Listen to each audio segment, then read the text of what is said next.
guys, may hapon adlaw na sa ating mga subscribers dyan, mga kaibigan, mga amigo,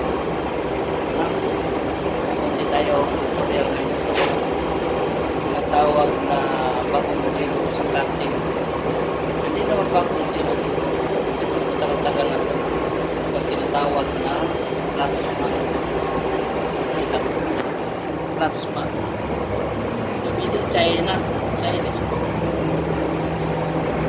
May order rin siya, parang plasma order. May ground, parang welding din ground pag i-cutting mo sa bakal, kahit anong kapal ng din. Kailangan didikit mo sa ibang ground na din. At may power supply. Ginagamit natin ito sa barko ay 440. Malakas ang kuryente yan. 440 yan. Saka hangin, linya ng hangin. So may airline tayo. Ito ang nagsuporta sa pressure sa pagcutting.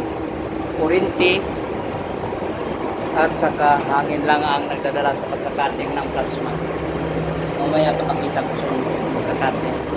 Sisitap ko muna kung paano sa pagkakating. Kasi may oxygen na sitilin tayo. May oxygen din, gumagamit din ng oxygen. Kaso lang, gagamit din tayo ng gas. Pero mas dangerous to kaysa plasma cutting. Plasma cutting, madaling gamitin, madaling i-install. Ito, maraming sibritsi. Kailangan maingat ka dahil gas, baka sasabog pag nagkamali ka ng set up nito. Nagkamali ka ng paggamit. Kailangan ingat-ingat ka dito sa gas. Kaya ngayon, ito easy na. Plasma na ang gagamitin ko. Pagkakating mamaya kuryente at saka hangin lang. Yan lang, simple. So salamat guys, follow, subscribe, comments kung gusto kang may tanong para magtulungan natin sa sagutin. Salamat, have a nice day.